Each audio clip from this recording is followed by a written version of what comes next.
Hey, what's up everybody? This is Abby and I wanted to drop a quick video from a message I received on Facebook concerning the finances and the adjustments when you move abroad.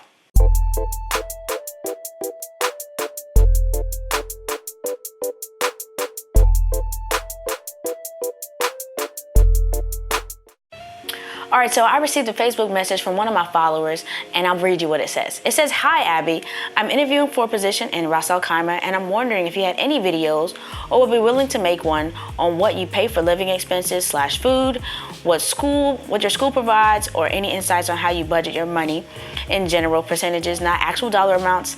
If I get the job, I'd be taking a 25% pay cut from my U.S. job. Thanks."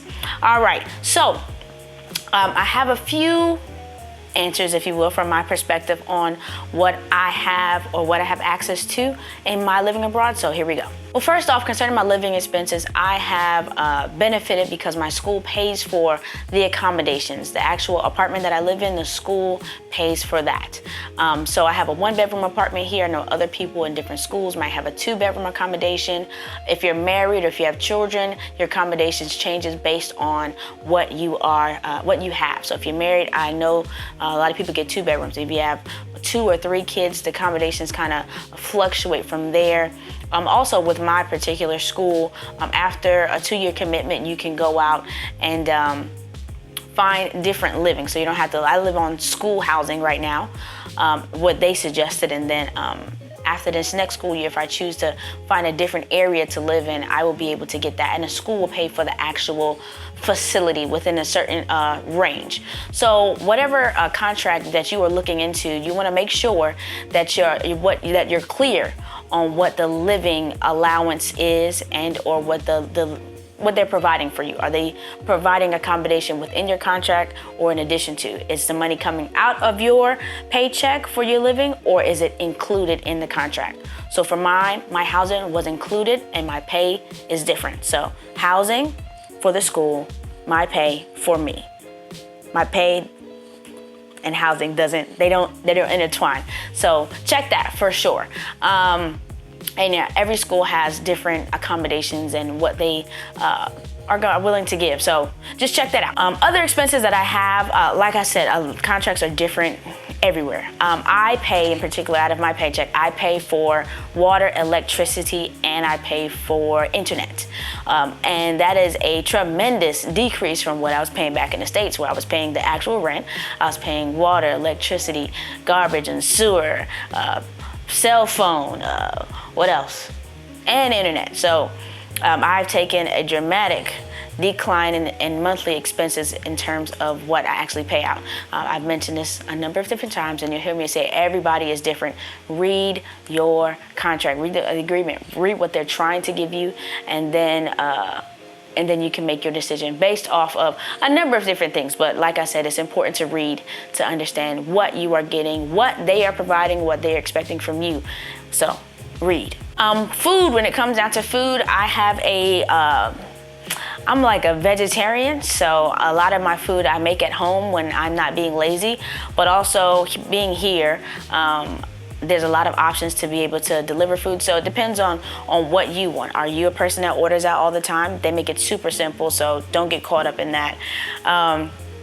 Do you like to cook? So I don't know. I've heard it's expensive. Of course, I've been buying food and spending food here, but I'm not that person to do great comparisons between, a banana here costs 25 cents in comparison to 15 cents. In the States, like, I need to eat, so I don't really care how much the food is. I gotta eat. So I would say that food is affordable enough for me to continue eating. That's what I'll say. And it depends on, like I said, what you do. Do you cook? Do you order out? Do you go out to eat all the time?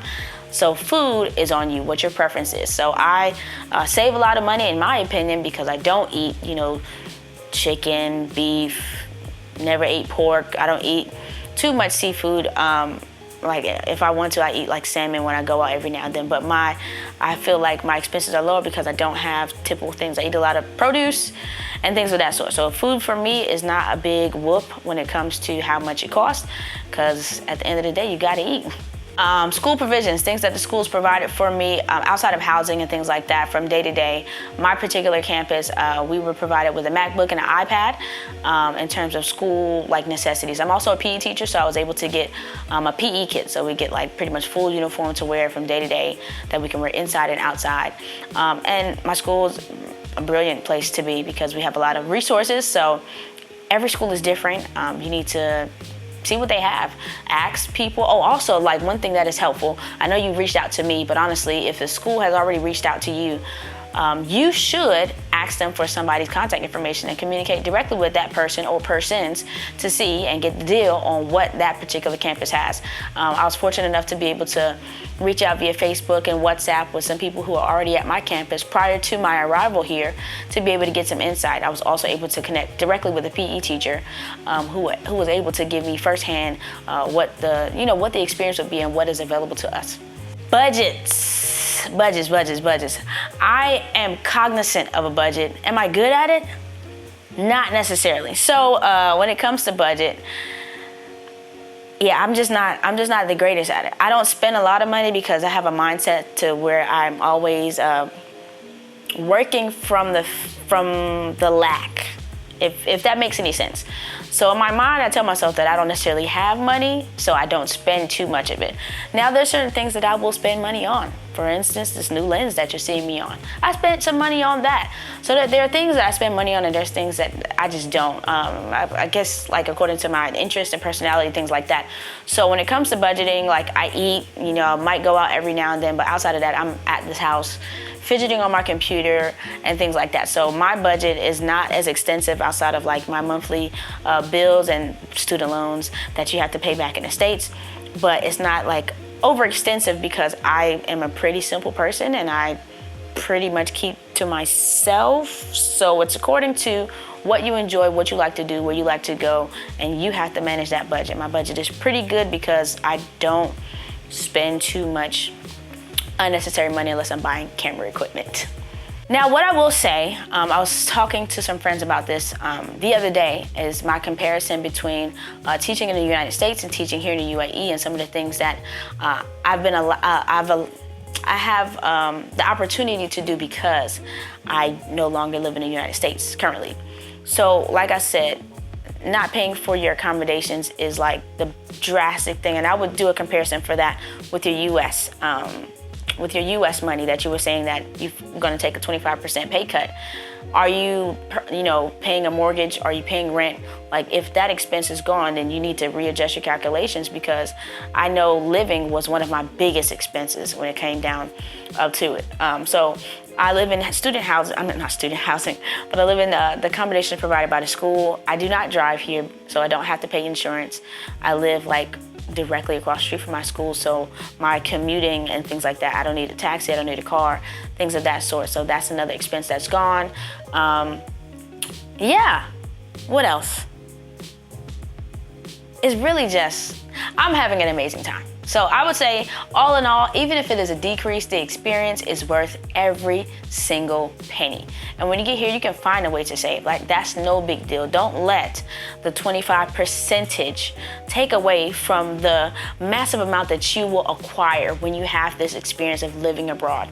So don't focus too much on the money details. I know that sounds absolutely crazy, but I would say your experience and the lens and the things that you'll be able to participate in and see is worth more than that 25% loss that you feel like you'll take if you take this opportunity. So if the opportunity is presented to you, you feel comfortable enough doing it, I 110% would say go for it.